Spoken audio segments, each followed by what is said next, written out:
अयोध्या में बन रहे भव्य राम मंदिर के उद्घाटन से पहले एक बार फिर AIMIM के मुखिया असदुद्दीन ओवैसी ने कई सवाल खड़े किए हैं। उन्होंने साफ तौर पर कहा है कि 6 दिसंबर को बाबरी मस्जिद को विध्वंस की घटना हमेशा लोगों के ज़हन में रहेगी। ओवैसी ने कहा कि केंद्र सरकार इसे लोकसभा चुनाव में मुद्दा बनाने की कोशिश करेगी, लेकिन असल मुद्दा बेरोजगारी है, मुद्दा महंगाई का है। चीन ने जमीन हड़प ली है। राम मंदिर को लेकर उन्होंने कहा कि वह सुप्रीम कोर्ट के फैसले को मानते हैं। मथुरा के शाही ईदगाह को कृष्ण मंदिर घोषित करने की मांग को लेकर भी उन्होंने तीखी प्रतिक्रिया दी। ओवैसी ने कहा, प्लेस ऑफ वर्शिप एक्ट संसद का बनाया हुआ है, क्यों नहीं मोदी सरकार कहती है कि हम इस पर स्टैंड करते हैं। उन्होंने आगे कहा, 6 दिसंबर को बाबरी मस्जिद को किसने शहीद किया, ये मुद्दा जिंदगी भर रहेगा। राम मंदिर निर्माण को लेकर पूछे गए एक सवाल के जवाब में उन्होंने कहा कि अगर मस्जिद को आप शहीद नहीं करते तो कोर्ट का फैसला क्या आता। 6 दिसंबर तो एक फैक्ट है। ओबीसी ने कहा कि क्या हम चाहेंगे कि दोबारा 6 दिसंबर हो। दूध का जला छाछ को भी फूंक फूंक कर पीता है। मथुरा ईदगाह मामले पर उनकी ओर से अपील नहीं किए जाने को लेकर पूछे गए सवाल पर ओबीसी ने कहा कि काशी मथुरा में अब विवाद क्यों हो रहा है, सरकार ऐसे विवादित मुद्दों को ना खोले। अयोध्या में राम मंदिर से थोड़ी दूरी पर कोर्ट के आदेश के अनुसार बन रही मस्जिद को लेकर पूछे गए सवाल के जवाब में असदुद्दीन ओवैसी ने कहा कि ऐसी मस्जिद को मस्जिद नहीं मान सकते। ऐसा कैसे हो सकता है कि आप मस्जिद तोड़कर कहोगे कि मस्जिद ले लो। उन्होंने कहा कि सुप्रीम कोर्ट के फैसले को मानते हैं, लेकिन ये जो चीज हुई है आजादी के बाद, इसका नोट सबको लेना होगा। उन्होंने महाराष्ट्र के पूर्व मुख्यमंत्री उद्धव ठाकरे और उप मुख्यमंत्री देवेंद्र फडणवीस पर भी हमला बोला। ओवैसी ने कहा, महाराष्ट्र के CM हाजी मलंग दरगाह के बारे में कह रहे हैं, कोई खुश होगा कि नाराज होगा। महाराष्ट्र के डिप्टी CM कह रहे हैं कि जब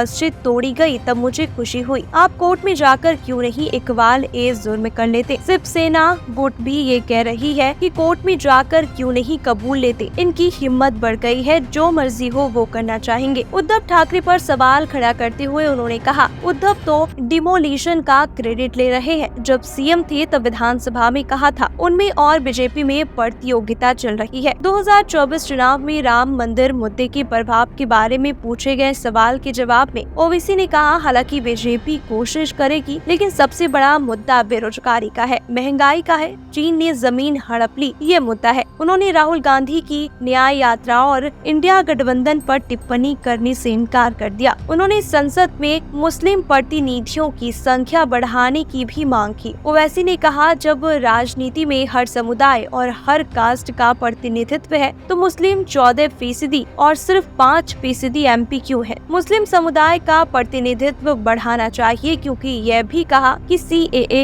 NRC काला कानून है, ये मजहब के आधार पर बन रहा है, इसका इस्तेमाल मुस्लिम और दलित के खिलाफ होगा। तेलंगाना विधानसभा में इसके खिलाफ प्रस्ताव पारित किया गया था। हम CAA और NRC के खिलाफ थे और रहेंगे। जो हिंदू बांग्लादेश और पाकिस्तान से आए हैं उनका वीजा बढ़ा सकते हैं, उन्हें नागरिकता दे सकते हैं। ओवैसी ने दावा किया कि असम में बीजेपी ही इनके खिलाफ है।